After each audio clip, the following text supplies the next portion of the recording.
함께하며 여러분의 내일을 응원합니다. 성공을 부르는 좋은 습관, 성공예감 이대호입니다.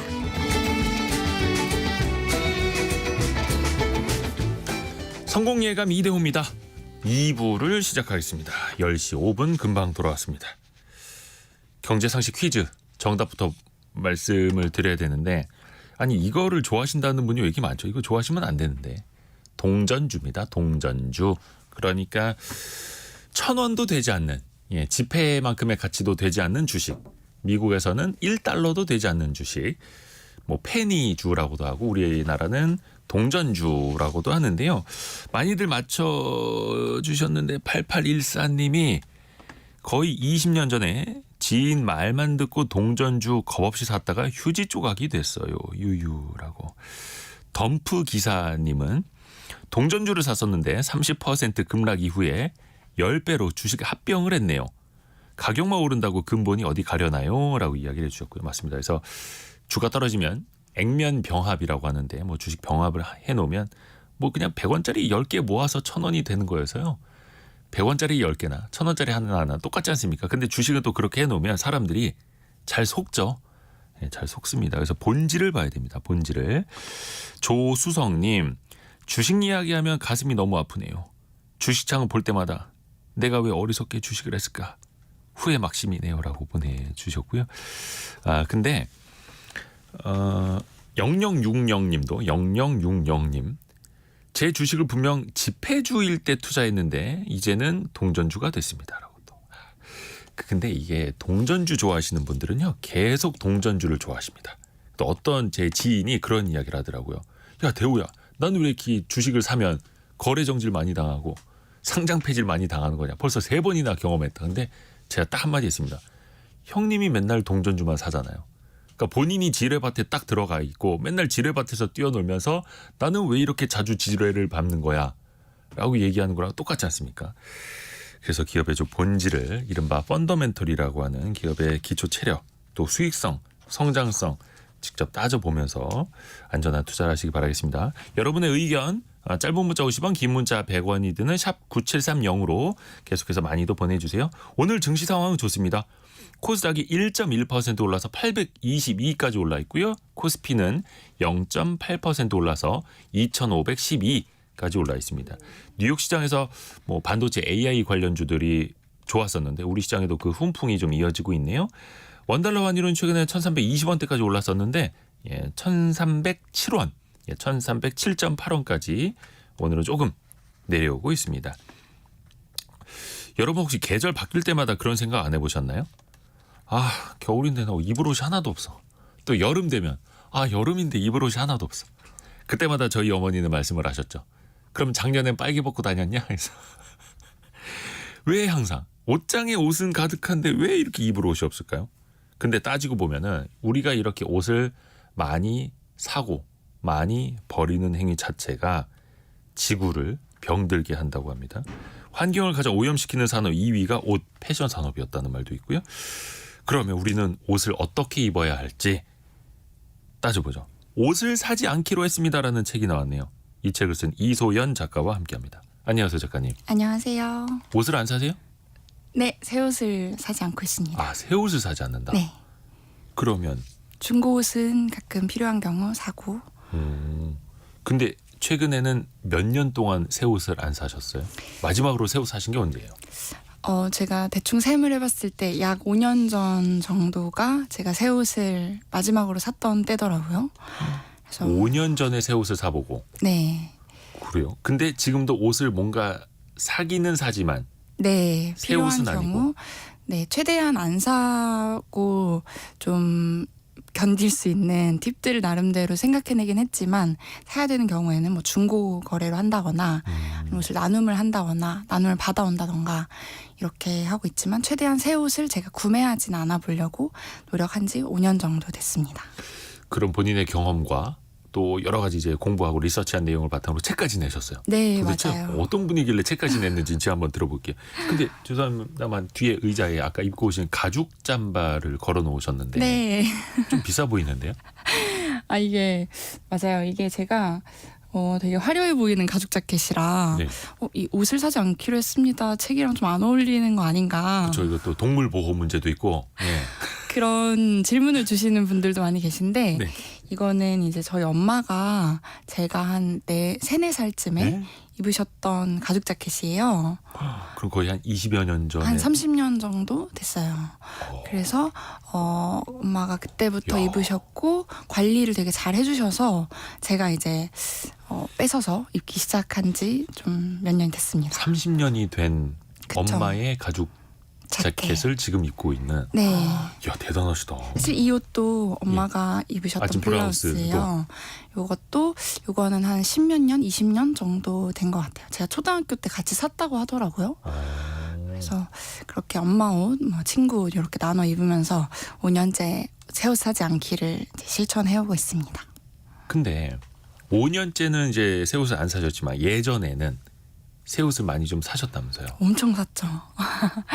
아까 말씀하신 것처럼 계절이 바뀔 때는 물론이거니와 네네네. 매일 아침마다 내가 뭐 입지? 도대체 뭐 입지? 이런 고민을 너무 많이 했고 그러면서 이제 퇴근할 때 자연스럽게 옷을 한두 벌씩 사오거나 집 앞에 이제 택배 상자가 저를 기다리고 있거나 네. 이런 되게 평범하고 일상적인 쇼핑을 되게 많이 하던 쇼핑 중독자에 좀 더 가까웠죠. 많은 분들이 그렇죠. 네. 특히 TV 켜면 TV 홈쇼핑에서 옷 그 판매 많이 하고 그렇죠. 요즘에 어떤 앱을 켜도 의류 광고 많이 나오고 사실 저도 한 15년, 16년 전에는 월급의 절반을 옷 사는 데 썼어요. 사회생활 막 시작하고 너무 신나는 거야. 근데 지금은 그냥 저희 이런 회사 그 티셔츠 입고 다니고 혹시 옷값으로만 얼마 정도 쓰셨어요? 막 카드값 같은 거 막 많이 나오고 했었나요? 그걸 셈해보지도 않았던 것 같아요. 내가 내 월급의 몇 프로를 쓰고 있구나도 인지하지 못했고 이게 근데 또 옷이 워낙 저렴한 옷들도 많잖아요. 네. 특히 이제 학생 때는 아까 이제 동전주 이런 얘기 하시던데 거의 동전 옷 수준으로 뭐 진짜 제가 미국에 생활할 때는 옷이 너무 싸서 1달러도 안 하는 옷들이 되게 많았어요. 예? 1달러면 한 1,300원. 그쵸. 옷이 1,300원도 안 한다고요? 네. 나시 원피스 이런 거. 민소매? 네. 네네네. 원피스 그냥 나시도 아니고 원피스인데 0.49달러 이런 식으로 써 있어서 아예 1달러 언더 가격의 옷들을 구성해두는 클리어런스 존이 따로 있었어요. 그래서 거기는 진짜 동전 옷들인 아니 거죠. 새 옷인데요? 네. 새 옷인데 뭐 1달러도 안 한다고? 이제 패스트 패션 스파 브랜드 그런 데에서 그런 1달러 미만의 옷들만 꾸려진 코너가 있을 정도로 되게 옷이 저렴했기 때문에 또 근데도 돈은 또 많이 썼던 것 같습니다. 워낙 많이 샀기 거의 때문에. 무슨 종이컵 팔듯이 옷을 막 그렇게 파는 거예요? 그쵸. 거의 일회용품 팔듯이 팔고 또 입었던 것 같아요. 아이고 우리 근데 또 김희영님은 듣다가 메시지 보내주셨는데 살이 계속 쪄서 안 살 수가 없는 슬픈 점점점 유유 보내주셨네요. 근데 이것도 수선하면 다 할 수 있거든요. 예? 수선이 아 수선? 네. 옷을 늘릴 수가 있어요? 줄이는 건 늘릴 수 가능하잖아요. 있어요. 늘릴 수 있는데 많은 분들이 모르고 계시고 아. 또 비용적인 게 조금 이럴 바에 새 옷을 사겠는데 그죠 수선 비싸요. 네 그렇다 보니까 이제 수선을 안 해버릇해서 그렇지 사실은 옷을 오래 입으려면 늘려서 입을 수도 있다. 하기사 수선집 갖다 맡기면 뭐 최소한 3,000원, 5,000원은 받는데 그쵸. 요즘에 뭐 5,000원짜리 새 옷들도 있으니 그렇죠. 그냥 사는 게 낫다 이렇게 되는 거죠. 그런데 여기서부터는 옷에 담긴 좀 불편한 진실을 좀 이야기할 겁니다. 뭐 5,000원짜리 옷 싸고 좋죠. 그런데 이게 많이 살수록 많이 버려지고 환경적으로 또 엄청난 문제가 되는 것 아닙니까? 맞아요. 이게 저희가 생각만 해봐도 사실 좀 많이 사긴 한다 이렇게 생각을 하잖아요. 근데 이게 통계로 보면 우리나라 그러니까 국내 사업장에서 배출되는 옷 쓰레기 그러니까 섬유 폐기물만 봐도 2010년에서 112여만 톤이었는데 2018년에는 451만여 톤으로 4배 정도 증가를 했다고 해요. 8년 사이에 의류 네. 쓰레기가 네. 4배 정도 늘어난 건데 이게 우리나라만 봤을 때 쓰레기이기 때문에 다른 중국, 미국, 유럽에서 생산되고 또 소비되는 옷의 쓰레기까지 하면 사실 그 여파가 지금 저희가 체감하고 있지 못할 정도로 심각한 수준이다라고 볼 수 있을 것 같아요. 그리고 더 절망적인 거는 앞으로 더 많이 소비할 거라는 전망이 있다는 건데 네. 지금은 1년 동안 사는 옷이 5,600만 톤이라고 해요. 그래서 동시에 매년 섬유 쓰레기가 9,200만 톤이 생기고 있는 건데 앞으로는 이 소비 패턴이 빨라지고 속도도 빨라지면서 더 많은 쓰레기가 나올 것이다라는 그런 좀 절망스러운 전망도 나와 있습니다. 그래서 우리가 뭔가 이거 그냥 버리면 아까운데? 라고 해서 쓰레기로 버리지 않고 아파트 단지 보면 헌옷 수거함 있지 않습니까? 맞아요. 거기다 넣으면 뭐 이거 수출도 된다고 하던데요. 그쵸. 이게 저도 그랬거든요. 헌옷 수거하면 또 초록색이잖아요. 네네네. 뭔가 버릴 때 좀 죄책감이 덜어지는 벌 들죠. 기분이고 예. 어딘가 좋은 데로 가겠지. 예. 근데 이게 이 모인 옷들이 사실 갈 데가 이제는 없거든요. 너무 많이 생산이 되고 있기 때문에 이제 뭐 춥거나 외부적인 요인으로 우리를 보호하기 위해서 옷을 입어야 하는 사람들은 지구 어디에도 없다. 이미 옷이 너무 많기 때문에 그럼 이 옷이 어디로 가냐라고 했을 때 국내에서 이게 유통되는 양은 5%에 불과하다고 해요. 그러니까 저희가 100벌을 버리면 5벌 정도는 국내 뭐 빈티지 샵이나 네. 이런 데서 유통이 되는데 아니면 95% 그러니까 95벌은 다 해외로 수출이 되는데 이게 수출이 돼서 잘 활용만 돼도 사실 좋을 텐데요. 네네네. 이게 옷을 생각해보면 뭐 단추나 지퍼 아니면 이 옷과 옷을 연결하는 이 가운데 실이 다 재질이 달라요. 그래서 저희가 뭐 플라스틱 컵만 봐도 겉에 종이 홀더, 빨대 이런 거 다 분리해서 버리잖아요. 네네네. 근데 옷은 그 분리 자체가 어렵단 말이죠. 그래서 현실적으로 재활용이 되게 어렵고 이게 재활용을 하려면 아까 수선을 하는 게 더 비싼 것처럼 네. 재활용 자체가 더 비싸기 때문에 됐다 그냥 이건 버리자. 그냥 묻거나 태우자라는 식으로 되는 거죠. 그래서 이게 누군가가 입거나 재활용이 되지 않고 다 어딘가 강둑에 쌓이거나 태워지고 있다라고 볼 수밖에 없을 것 같아요. 이게 재활용하는데도 비용이 너무 많이 들어서 그냥 네. 버리게 되는. 네, 버리는 게 훨씬 싸니까 그렇게 결국 수출이 결국 버려지는 것이다라고 볼 수 있을 것 같습니다. 물론 이제 개발도상국에 가서 그분들이 입을 수 있으면 좋겠지만 네. 그것도 또 세계 각지에서 엄청나게 몰려들 기부라는 이름으로 다 버리고 있기 때문에 기부라는 이름으로 버리는 거다. 네, 전혀 기부가 사실 아니다. 쓰레기를 전가하는 거, 오염을 전가하는 거에 불과하다라고 볼 수 있을 것 같아요. 그러게요. 조금 전에 박화순님도 한국에서 버려지는 옷들이 해외에 수출되는 양이 제법 많다고 들었습니다. 이렇게 알고 계신 분들 많은데 맞아요. 그것도 그냥 어느 일부분일 뿐이다. 네, 사실은 쓰레기가 더 많다. 네. 근데 우리 이소연 작가님은 텀블러를 들고 오셨습니다. 네. 평소에도 일회용품 잘 안 쓰시나 봐요. 네, 이게 처음에는 옷을 사지 않기로 결심을 했을 때는 이렇게 저의 삶에 많은 양식이 바뀔 줄 몰랐는데 네. 조금씩 뭔가 더 나은 결정을 하려고 노력하고 있는 것 같고 사실 저는 옷을 사지 않기로 하기 전에도 이런 플라스틱 쓰레기를 줄이려는 노력은 했었어요. 근데 옷이 플라스틱이라는 생각 그리고 옷이 쓰레기가 되고 있다는 생각은 좀 못했던 것 같아요.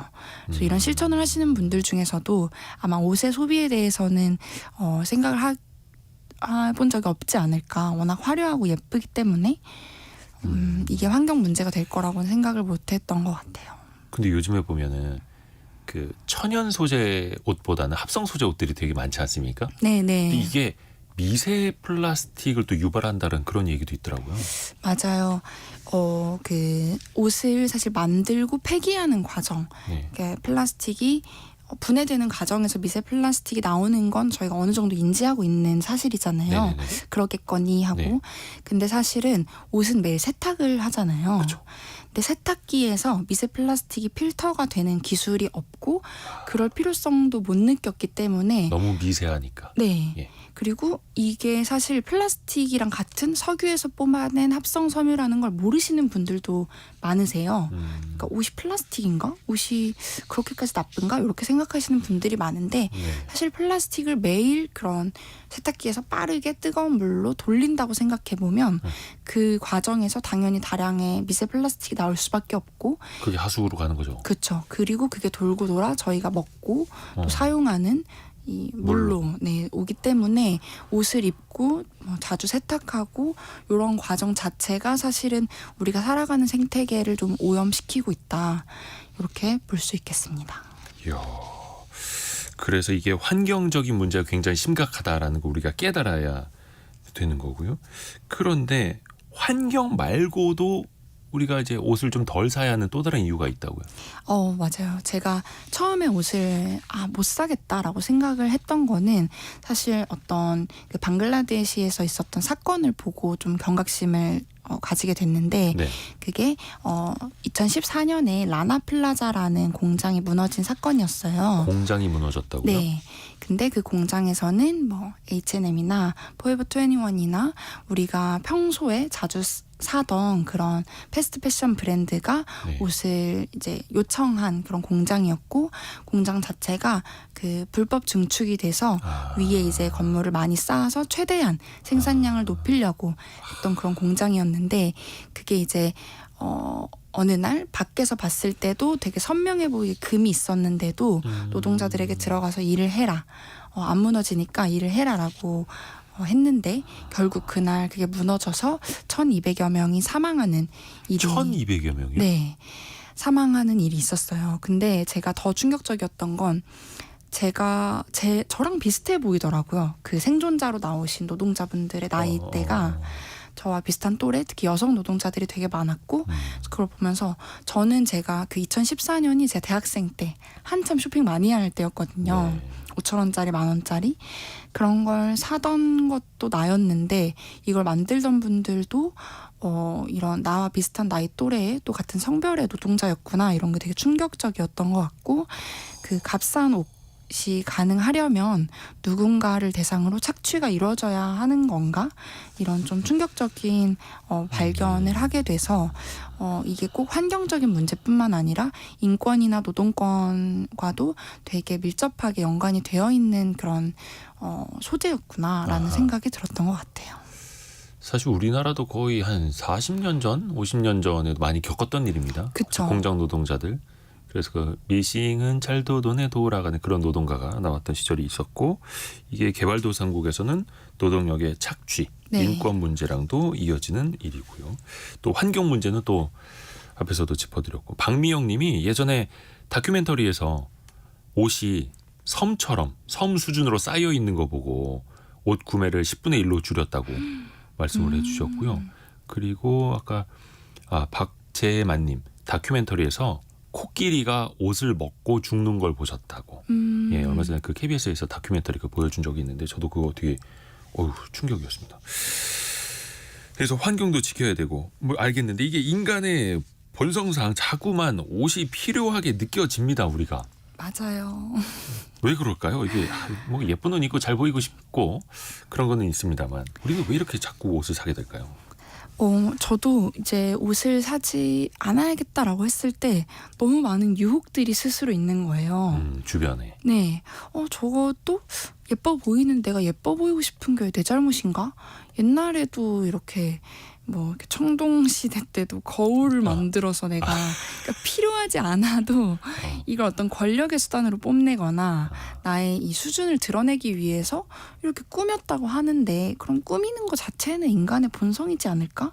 이걸 내가 막 거스르면서 가야 되나? 이런 생각을 했던 것 같은데 많은 분들이 이제 좀 멋있어 보이고 싶어서 이렇게 옷을 많이 사시는 것 같아요. 예뻐 보이고 싶어서. 저희가 한번 돌이켜보면 과연 그 옷들을 사서 우리가 정말로 멋있어졌는가? 이걸 한번 다시 생각해 봐야 될 것 같아요.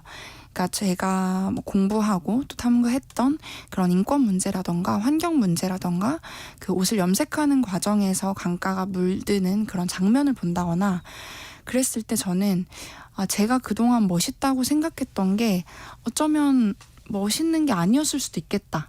그 옷들을 입고 그 악어 가죽을 벗겨서 만든 가방을 드는 게 별로 내가 멋있어 보이지 않는 것 같다라고 그냥 느꼈던 것 같아요. 그래서 그런 옷들을 사는 것보다 지금 사실 저는 옷을 많이 샀던 사람의 입장으로서 옷장에 입을 옷이 너무 많은데 이거를 재조합해서 입는 게 훨씬 더 멋을 찾아가는 길이 아닐까? 이런 생각을 했던 것 같아요.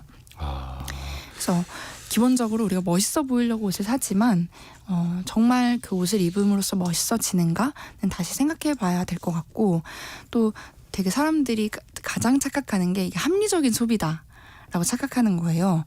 이번에 뭐 블랙 프라이데이나 광군제나 세일 많이 하니까요. 네, 크리스마스 이렇게 하면서 세일을 되게 많이 하는데 지나가다 딱 생각을 하는 거죠. 이거는 사는 게 이득인데 이렇게 생각을 하신단 말이죠. 그렇죠. 이거 안 사면 안 돼. 안 사면 바보다. 어. 나만 손해야. 이렇게 생각을 하는데, 이게 합리적인 소비라는 게 사실은 저는 환상 속에서 동물과도 같은 존재라고 생각을 하거든요. 안 사면 영원이에요. 안 사면 그렇죠. 빵원인데, 이걸 사면서 이거는 뭐 10,000원이니까 괜찮은 거야 라고 생각하는 것 자체가 우리가 어떤 합리적으로 생각하고 있지 않다는 걸 보여주는 것 같고, 가격이 싸면 쌀수록 저희는 어쩌면 생각을 아예 안 하는 것 같거든요. 그냥 사. 답은 하나인 거죠. 그죠. 가격 할인율이 더 높아 보일 때 일단 뇌가 좀 멈추죠. 그쵸. 이건 사야 돼. 네. 어머 이건 사야 돼. 그래서 예. 네, 합리적인 소비라고 생각을 했던 것조차 큰 착각이었을 사실은 수 있다. 그 개그맨 박영진 씨가 했던 말이 있어요. 그 소는 누가 키울까, 그 유행하신 네네. 그분이 30% 세일, 50% 세일, 90% 세일, 이거는 할인율이 아니라 내가 그걸 사게 될 확률이다. 90% 세일한다는 건 90%의 확률로 그걸 산다라는 거다. 해서 이걸 또 이제 맞아요. 다른 관점으로 이제 봐야 된다라는 것도 명언을 남겨주셨죠. 그렇죠. 지금 많은 분들이 5359님은 96년에 대학 새내기 시절에 구입했던 와이셔츠를 아직도 출근 때 입고 계시다고. 그리고 8385님은 지금 42살이신데 중3 때 입던 코트와 고3 때 입던 바지를 입고 있다고. 다들 지금 이게 갑자기 이게 자랑이 된 거야 지금. 너무 좋은 것 같아요. 저도 지금 17년, 18년 된 옷이 많아요. 왜냐하면 그때 사회 초년생 때 그 옷을 많이 샀거든요. 그래서 그때 산 외투, 그때 산 뭐 양복, 그때 산 스판 바지 아직도 많이 입고 있어요. 근데 저는 이렇게 되게 얘기해 주는 게 되게 중요하고 좋다고 생각을 해요. 네. 서로. 네, 나 이거 몇 년 된 거다. 이게 뭐 얼마짜리야? 어제 산 거야? 이게 자랑이 아니라 나 이거 10몇 년 된 거다. 이거 사회초년생 때 샀던 건데 아직도 입는다. 요게 더 멋있고 요게 더 자랑거리가 돼야 된다고 생각을 좋죠, 합니다. 좋죠. 네, 그래서 너무 좋네요. 그 왜 우리가 얼마 전에 트렌드 시간에도 배웠는데 올드머니라고 표현을 하더라고요. 네, 오히려 올드머니로. 정말로 돈이 많은 사람들은 상표가 크게 써 있지 않은 네. 약간 그 고전적인 그런 걸 좋아한다. 음. 근데 올드머니가 말 그대로 10년, 20년 된 옷이 올드머니처럼 보이는 것 아닙니까? 그쵸. 올드머니 룩도 올드머니 룩이니까 요거 사야지 이렇게 하는 것보다 진짜 내 옷장에 있는 거, 아니면 뭐 엄마, 아빠 옷장에 있는 걸로 찐 올드머니 룩을 찾아보는 것도 또 재밌고 또 멋있을 것 같아요. 다시 약간 산업 이야기로 돌아가서, 그런데 요즘에 옷을 이른바 찍어내는 패션 회사들이 점차 데이터 기업으로 변한다고요? 데이터 기업화 된다는 건 어떤 말입니까? 저도 이걸 취재를 하면서 알게 된 사실인데 네. 그냥 저희가 막연하게 패션 디자이너를 생각해 보면 영감으로 이렇게 막 채우고 이런 패턴을 만들어 볼까, 이렇게 기장을 줄여볼까, 늘려볼까 이런 고민을 할 것 같지만 네. 사실 최근에는 패스트 패션을 넘어서 울트라 패스트 패션의 기업들이 나오고 있는데요. 울트라 패스트 정말 그 뭐라 해야 되나, 특급이 아니라 초특급으로 빠르게. 초특급으로 빠른. 그래서 울트라 패스트 패션 기업들의 특징을 보면 네. 옷을 만드는 그 생산 주기와 속도가 엄청나게 빨라지고 있는데, 이게 어떻게 가능하냐? 인간이 고민을 해서 패턴을 그리고 해서는 따라잡을 수 없는 생산 주기인 거죠. 그래서 이게 소셜 미디어에 사람들이 뭐 오늘의 패션 이렇게 해서 사진을 많이 올리는데, 이거 데이터를 긁어서 가장 유행하는 컬러, 가장 잘 팔리는 패턴, 그리고 뭐 소재 이런 것들을 데이터로 다 가지고 있으면서 이게 잘 팔리는구나 하면 2주에는 이걸 찍자. 그리고 요게 이제 조금 떨어지네 하면은 이건 이제 생산 중단하고 요 컬러로 넘어가자. 그래서 저희가 유행을 만듦과 동시에 그게 또다시 유행으로 더 확실해지는 그런 패턴이 가속화되면서 패션 기업이 점점 그 데이터를 활용한 데이터 기업의 모습에 더 가까워지고 있다라고 하더라고요. 그래서 저도 좀 충격적이었던 것 같아요. 거의 뭐 프린터기, 복사기처럼 옷을 그쵸. 찍어내는 그런 그쵸. 속도로. 하기자 근데 산업적으로 따져보면은 유통 쪽에서는 의류가 가장 또 돈 되는 산업입니다. 백화점 가면 거의 대부분이 의류 매출이 비중 가장 높고 그렇죠. 그래서 요즘에 온라인 플랫폼 기업들도 옷을 안 팔던 곳도 쿠팡 같은 데도 옷을 더 많이 팔려고 막 공격적으로 마케팅을 하잖아요. 네네. 또 그런데 보면은 그냥 지나치는 것도 쉽지가 않고. 맞아요. 이게 진짜 참새가 방앗간 못 지나친다고 보다 보면 계속 네이버에 뉴스를 보러 갔는데 옷이 떠 있다거나 그냥 쿠팡에 장 보러 들어갔는데 옷들이 떠 있는 거잖아요. 그것도 너무 저렴한.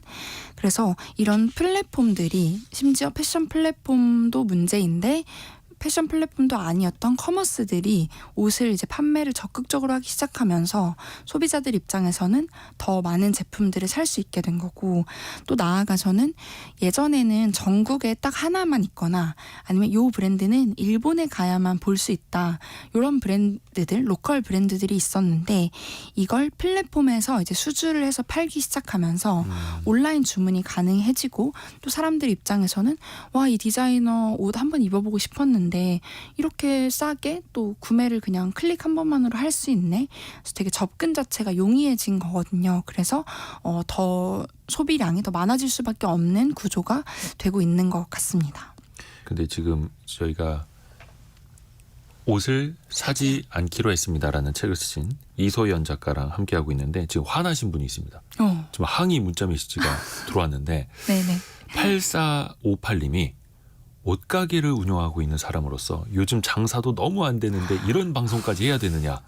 지금 환경도 중요하지만 목구멍이 포도청이다라는 이제 항의가 들어왔습니다. 근데 사실 이것도 산업이고 네. 어찌됐든 간에 생산과 소비가 돌아가면서 경제가 돌아가야 되지 않겠습니까? 저도 정말 동의하고요. 네. 제가 요 이제 책을 쓸 때 인터뷰를 되게 다양하게 했는데 그중에 가장 하면서 책을 내지 말아야 되나? 라고 생각을 했던 인터뷰이 두 분이 계셨어요.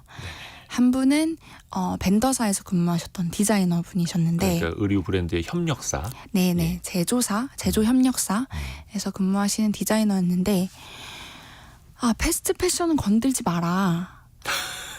이거는 우리의 작고 소중한 행복이다. 차라리 건들려면 저 럭셔리 그 사치품 브랜드 뭐 동물성 소재를 마구 쓰거나 가격을 올린 다음에 재고를 불태워버리는 이런 악행이 있는 저기 비싼 브랜드들 건드려라. 왜 이 작은 취미라고 할 수 있는 만 원의 행복인데. 만 원의 행복을 왜 뺏어가려고 하냐. 그것도 말이 되네요. 너무 공감이 되더라고요. 저도 만 원의 행복을 즐겼던 사람으로서 그 기쁨을 또 알기 때문에 근데 일단 그 기쁨 자체는 오래가지 않았다는 거를 아까 말씀드린 것 같고 이 산업 측면에서 봤을 때 그럼 제가 이 말하고자 하는 게 다 망해야 된다라는 건가? 그러면 또 안 되고요. 네, 좀 충격적이더라고요. 그 말을 들었을 때. 그래서 고민이 되는 거죠. 이게 현실 속에서. 그래서 제가 대안을 한번 생각해 봤어요. 네네. 이게 옷을 사지 말자는 게 옷을 입지 말고 나체로 다니자 이런 건 아니잖아요. 그러니까 빠르게 일회용품처럼 소비하던 옷의 패러다임에서 벗어나서 이 옷을 재활용해서 만드는 옷들, 이 섬유를 다시 섬유로 만드는 기업들이 많아지고 꼭 뭐 플라스틱 폐자원뿐만 아니라 이 쓰레기가 되는 옷 자체를 활용해서 옷을 만드는 기업들이 생겨난다면 그 과정에서 이거 분해하는 데 되게 노동력도 많이 들고 그쵸. 새로운 일자리가 생길 거라고 보거든요. 그리고 오염을 많이 만드는 염색 과정이 아니라 조금 더 지구에 덜 영향을 미치는 염색 과정을 만들고 또 그 과정을 수행하려면 또 큰 경제가 살아날 거라고 전 생각을 해요. 그래서 지금 기존 빠른 생산, 빠른 소비의 패러다임을 없애자는 것이지 옷가게가 전부 다 망해야 된다라는 건 전혀 아니고 그쵸, 제가 그쵸. 또 충격을 받았던 그 두 번째 인터뷰인은 네. 제 가장 친한 친구인 네. 중학교 때부터 친구이고 지금 7년째 옷가게 사장님을 하고 있는 제 친구예요. 네. 친구에게도 인터뷰를 요청하는 게 방금 요 청취자분의 의견처럼 좀 민망하더라고요. 친구한테 친구 사업에 악영향을 미칠 수도 있는 책이잖아요. 그렇죠. 그래서 제가 이런 게 고민이어서 너의 의견을 들어보고 싶다라고 했을 때 일단 그날 그 매장에 인터뷰를 하러 갔을 때 친구가 기침을 엄청 하고 있었어요. 그래서 그냥 감기에 걸렸나 보다라고 생각하고 건강 좀 잘 챙겨라고 했는데 그 기침이 한 몇 년째 그냥 계속 기침이 나오는데 그게 동대문에 가서 옷을 떼우고 아. 이제 삼촌들이라 하는 그 매입해 주시는 분들에게 옷을 받아오는 과정에서 되게 많은 먼지와 의류먼지. 네, 의류 먼지와 좀 열악한 환경에서 일을 하고 있고 그렇다면 제가 이 친구가 더 나은 환경 그리고 더 똑같이 일을 하더라도 더 의미 있게 일을 하고 또 소비자들에게도 나쁜 소비를 강요하지 않는 방향으로 일을 해볼 수는 없을까? 똑같이 옷가게를 하더라도. 그래서 저는 더 새로운 패러다임의 옷이 만들어져야 된다고 생각을 하고 네. 그런데 또 충분히 종사를 하면서 또 옷이라는 비즈니스를 이어갈 수 있지 않을까 이런 생각을 해보면서 또 책을 포기하지 않고 이어서 썼던 것 같습니다. 책도 쓰고 환경도 지키고 경제도 살리고 그러면 참 좋겠죠. 그러려면 뭐 돈은 좀 들겠습니다만 최근에 지속 가능한 옷을 만들겠다라는 브랜드들도 등장을 합니다. 환경도 지키고 뭔가 착한 소비를 네. 이끌겠다. 그리고 또 한편에서는 버려지는 페트병으로 섬유를 만들어서 그걸로 또 옷을 만들어 파는 회사들도 나오고 있습니다. 여기까지는 괜찮습니까? 페트병으로 만드는 옷? 그런 질문을 많이 들어요. 옷 안 사면 좀 추천해줄 만한 브랜드 있냐? 폐자원 페트병으로 만든 티셔츠 이건 사도 되죠? 이렇게 질문을 하시는데 네네네. 저는 사지 않습니다라고 답을 해요. 일단 새 옷이라면 안 산다. 네. 네. 그리고 그게 정말 그 브랜드에서 지속 가능함을 지향하고 있냐라고 생각을 먼저 해봐야 될 것 같은데 제가 한번 명동에 가서 옷을 사진 않지만 네. 한 번씩 구경 가거든요. 어떻게 팔고 있나, 네네. 어떤 옷들이 나오나.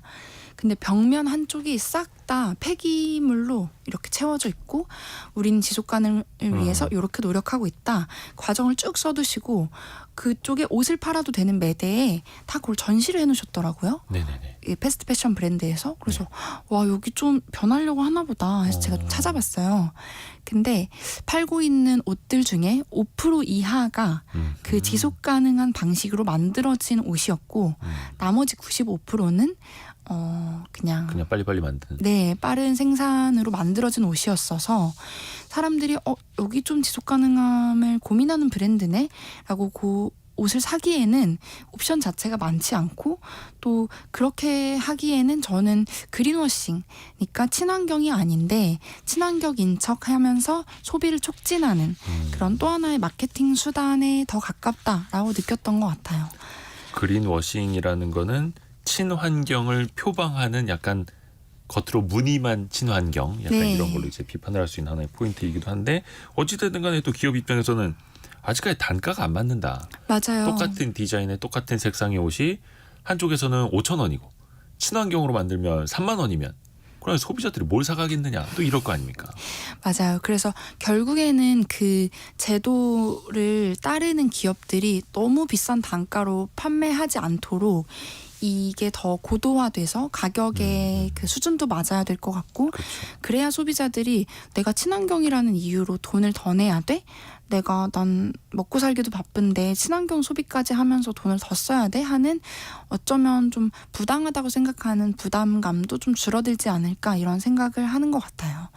그래서 요 페트병 티셔츠나 폐자원을 활용한 옷들이 당연히 이런 방향으로 나아가는 거에 있어서는 충분히 의미가 있고 그 기업들의 행보를 응원하고 싶지만 그렇다고 지구의 날이니까 우리 브랜드 삽시다라고 광고를 많이 이렇게 집행을 해서 소비를 유발하거나 하는 것은 우리가 오래도록 따라야 할 소비 패턴은 아닐 것 같다라는 생각을 하고 있습니다. 그러면 또 여기서 고민이 되는 게 어찌됐든 간에 옷은 입어야 되고 매일 똑같은 옷을 또 입을 수는 없고 그래도 뭔가 근데 이소연 작가님은 새 옷은 안 사면서도 뭔가 좀 스타일리시하게 잘 입고 다니시는데 어떻게 해야 환경도 좀 지키고 내 스타일도 좀 살리고 할 수 있는 겁니까? 저는 일단 고민을 해야 되는 것 같아요. 어떤 고민을요? 전에는 옷이 네. 안 맞잖아요. 그러면 그냥 가서 사면 됐어요. 이 옷이 나한테 왜 안 맞는지를 고민하지 않고 네. 왜 이렇게 좀 안 어울리는 것 같지? 가서 사고. 아니 몸을 바꿀 수는 없으니까 옷을 바꾸는 건 아닙니까? 그럴 수도 있는데 네. 저와 제 옷이 어떨 때 잘 어울리고 어떤 예를 들어 목까지 올라오는 옷을 입었을 때 내가 조금 더 예뻐 보이네, 더 멋있어 보이네를 인지하고 충분히 고민하는 과정이 있어야 되는데 보통 소비를 많이 하는 뭐 20, 30대 여성 그리고 또 남성들도 고민하지 않는 거죠. 그냥 가서 일단 저 모델이 예뻐 보이네? 그럼 사. 근데 나랑 뭔가 안 어울려. 그럼 버려. 마네킹이 참 몸매가 좋아요. 그쵸. 근데 내가 입으면 안 어울리고. 그걸 기대하면서 샀던 그 과거를 생각해보면 저는 생각 없이 샀던 거죠. 그래서 일단은 옷을 사지 않기로 결심을 하지 않았던 오늘 저녁에 옷장 앞에 가서 한번 생각을 해보는 거예요. 얘가 나랑 어울리는 옷인가? 어울리면 왜 어울리지? 내가 이 옷을 왜 좋아하지? 컬러 때문인가? 패턴 때문인가? 모양이나 재질 때문인가? 이런 걸 하나하나 분석을 해보는 거예요. 그래서 전에는 그걸 쇼핑몰에 가서야 했던 거예요. 이 옷을 이제 대보면서 나 이거 어울리나? 그거를 몰에 가서 했다면 이제는 옷장 앞에서 그 고민을 한번 해보시면 내가 진짜로 좋아하는 옷 그리고 싫어하는 옷 어울리거나 어울리지 않는 옷들을 인지하게 된다. 그래서 저는 거기서부터 먼저 시작을 할 수 있다고 생각하고 요새 이제 소셜미디어에 OOTD라고 해서 아웃핏 오브 투데이 오늘의 옷차림을 찍어서 올리는 그런 트렌드가 있는데 그게 사실은 매일 다른 옷들을 입으시거든요. 네. 그런 이제 인플루언서 분들이나 패셔니스타들을 보면 매일 다른 옷을 입으면서 OOTD를 찍는데 한 2주 정도는 누군가를 위해서가 아니라 정말 내가 내 모습을 객관적으로 보기 위해서 한번 사진을 찍어보고 난 요 옷 입었을 때 좀 얼굴이 살아 보였던 것 같아 라는 걸 셀프 진단해보는 것도 되게 자기만의 멋을 찾아가는 가장 좋은 시작이 될 것 같습니다. 셀프 진단도 해보고 자기만의 자기만의 스타일을 만들고. 네, 마네킹을 기준으로 생각하지 말고 입을 나 자신을 기준으로 생각해서 옷을 살펴보자. 그건 어떻습니까? 그 스티브 잡스처럼 한 매일 가지 스타일. 그러니까 옷은 여러 벌 있대요. 똑같은 스타일. 근데 엔비디아의 젠슨 황도 가죽 점퍼 계속 입고 사실 저도 이 회사 후드티만 입고 다니다 보니까 사람들이 이거 문신되겠다고. 한 벌만 입는 건 어떻습니까? 한 가지 스타일만 쭉 입는 거. 저는 멋의 관점에서 봤을 때는 되게 멋있다고 생각해요. 제가 저는 아직 이것도 입어보고 싶고 저것도 입어보고 싶어서 이런저런 조합을 고민하는데 한 일주일 정도 똑같은 니트를 입고 회사에 간 적이 있어요. 예. 근데 아무도 모르는 거예요. 아무도 몰라요. 너 왜 어제랑 똑같은 옷 입었어? 너 왜 수요일에 입었던 옷 입었어? 놀라울 만큼 아무도 제게 관심이 없다. 그래요. 그래서 이런 게 궁금하신 분들은 한번 실험해 보시면 의외로 친구들이나 동료들이 내게 관심이 없네? 그러면 이제 내가 진짜 좋아하는 옷 내가 만약에 난 똑같은 옷 입어도 괜찮다. 난 이대로 멋있어 라고 한다면 저는 그게 그 사람의 멋이 될 거라고 생각을 하거든요. 좋은 방법인 것 같습니다.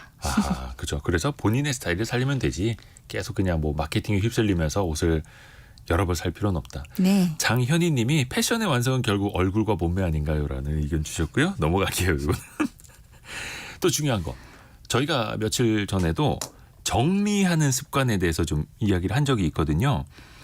아까 3798님도 정리하는데 얼마 전에 저희 콘텐츠 한번 다뤘던 것도 도움 많이 됐다고 문자 메시지 보내주셨어요. 옷 정리만 잘해도 어떻게 옷 소비를 줄일 수도 있다고요? 네. 이게 크게 3가지로 정리를 드릴 수 있을 것 같은데 첫 번째는 옷을 눈에 보이게 정리하라 요건데요. 수납장을 생각해보면 서랍 안쪽에 옷이 이렇게 구겨져서 박혀있는 경우가 있어요. 네. 그러면 그 옷은 쇼핑몰에서 그렇게 있었어도 안 사고 싶었을 거예요.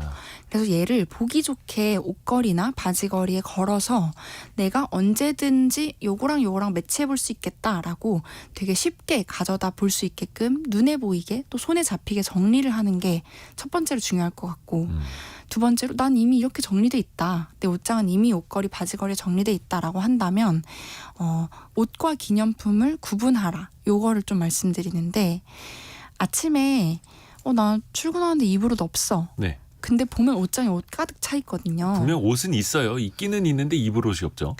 그게 입을 옷이냐 아니냐에 따라서 저는 옷과 기념품으로 구분이 된다고 생각하는데 저 같은 경우에는 맨날 출근을 하는데 이거는 동남아 여행 갔을 때 입어야지, 이거는 유럽 여행 갔을 때 입어야지 하는 옷들이 옷장에 가득 차 있었던 거예요.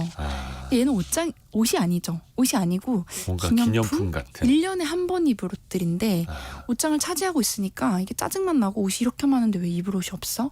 그래서 과감하게 1년에 한 번 입을 옷, 1년에 3번 이하로 입는 옷들은 잘 접어서 기념품 함에 정리해두고 오히려 필요할 때마다 꺼내서 입는 게 훨씬 소중하게 입을 수 있을 것 같다. 그러면 조금 여유가 생긴 옷장을 보면서 더 내가 이런 옷들이 있고 없구나를 파악할 수 있게 되는 거죠. 그리고 3번째는 캡슐 옷장 꾸리기인데요. 캡슐 옷장이요? 네. 캡슐 옷장이라는 게 이제 미니멀리스트인 분들이 제안하는 옷장 사용법이에요. 네.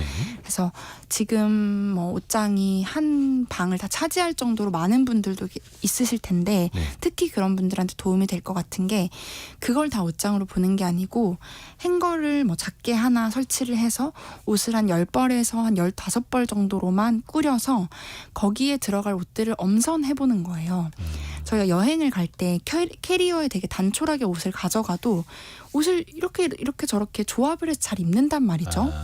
그래서 그 안에서 조합할 때는 오히려 옷이 조합이 잘 돼요. 되게 입을 옷도 많고. 근데 이렇게 많이 펼쳐져 있을 때는 오히려 입을 옷이 없다고 투덜대니까 애초에 집에서도 구역을 하나로 나눠서 계절마다 아니면 뭐 반년마다 그 캡슐 옷장을 꾸리면서 이렇게 내가 매치하는 걸 좋아하는구나. 그리고 이 단촐한 구성 안에서 내가 옷을 입는 법을 좀 찾아가는 거, 그걸 시작할 수 있다고 하더라고요. 그래서 캡슐 옷장을 꾸리면서 내가 캡슐 옷장의 옷을 이제 당장 내일 여행을 떠나야 된다라고 생각을 했을 때 어떤 옷을 가져갈 거고 어떤 옷이랑 매치를 해서 입을 건지를 생각해서 꾸려볼 수 있는 그런 작은 옷장을 옷장 안에 작은 옷장으로 꾸려보는 것도 도움이 될 것 같습니다. 우선은 있는 옷부터 잘 활용하라는 것. 사실 이게 지구, 환경을 지키는 게 어려운 게 아닌데 아주 작은 습관부터 하나씩 만들어가는 것. 오늘도 많이 배웠습니다. 옷을 사지 않기로 했습니다라는 책을 쓴 이소연 작가와 함께했습니다. 고맙습니다. 고맙습니다. 라디오 정보센터 가서 뉴스도 정리해서 들어보겠습니다.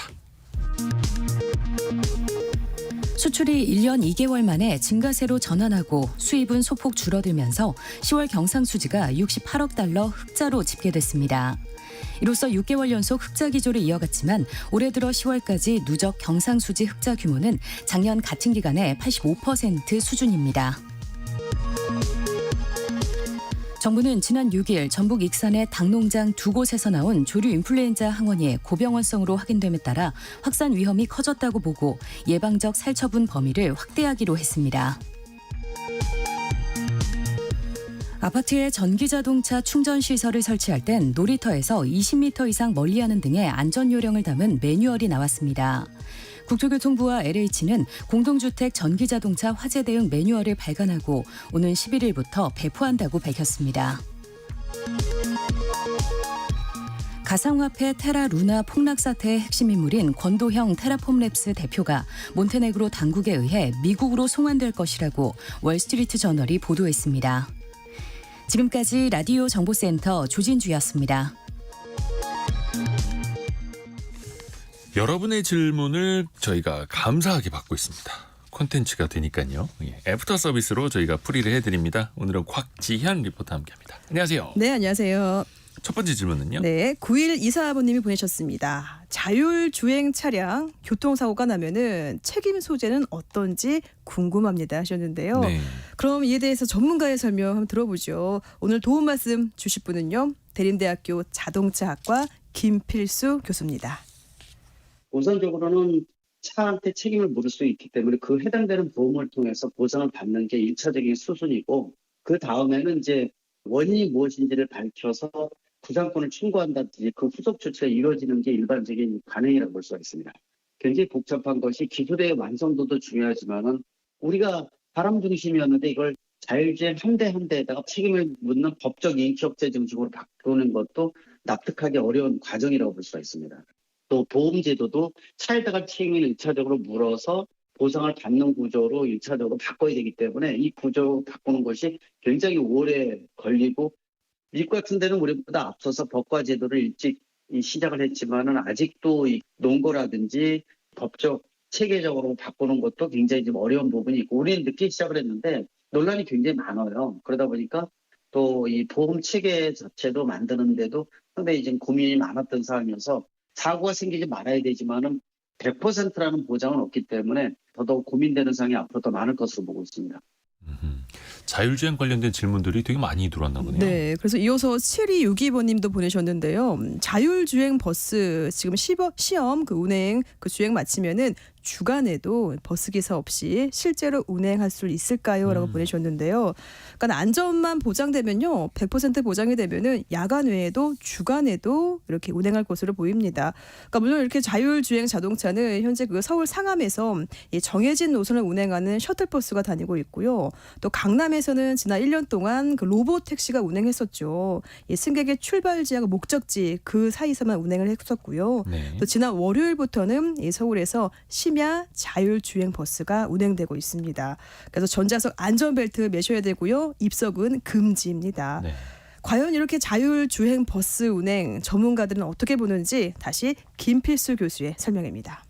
기술 완성도를 높인 상태에서 또 국토교통부하고 조율을 통해서 지금 운행 중인 것이고, 특히 야간에는 11시부터 새벽 5시까지는 사람의 통행이 거의 없고, 우리나라가 성공적인 버스 전용 차로에 대한 부분들은 다른 차가 들어가지 않기 때문에 사고의 가능성이 다른 때보다도 굉장히 적다는 얘기죠. 그래서 여기서부터 시작을 하고 있고, 또 운전사도 좀 앉아서 비상시를 대비하고 있고, 그런 측면에서 시범 운행을 하고 있는데, 뭐 잘 돼서 확대할 수 있는 기술적 완성도라든지 또 빅데이터 모으는 데도 상당히 도움이 될 것으로 보고 있습니다.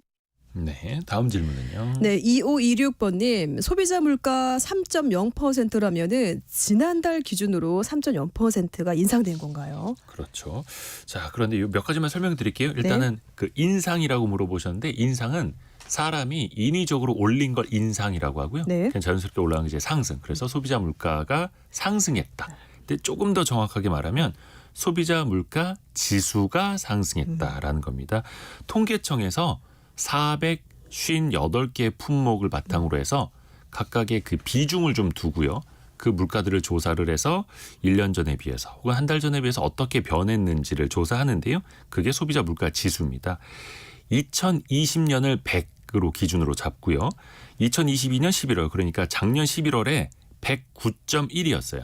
그게 지난달 23년 11월에는 112.74로 1년 전 대비 그 지수가 3.3% 올라갔다라는 겁니다. 그래서 우리가 흔히 소비자 물가 상승률이 3.3%였다. 이렇게 표현을 하는 거죠. 그래서 요거는 전년 동기 대비, 지난해 같은 기간 대비 또 이렇게 불러서 표현을 하기도 합니다. 네, 알겠습니다. 오늘도 많은 질문 준비해 주셔서 고맙습니다. 곽지현 리포터 함께했습니다. 네, 고맙습니다. 오늘도 저희가 뭐 환경 이야기도 많이 했고 또 금융 그리고 SNS 사칭 사기 이야기도 많이 드렸는데요.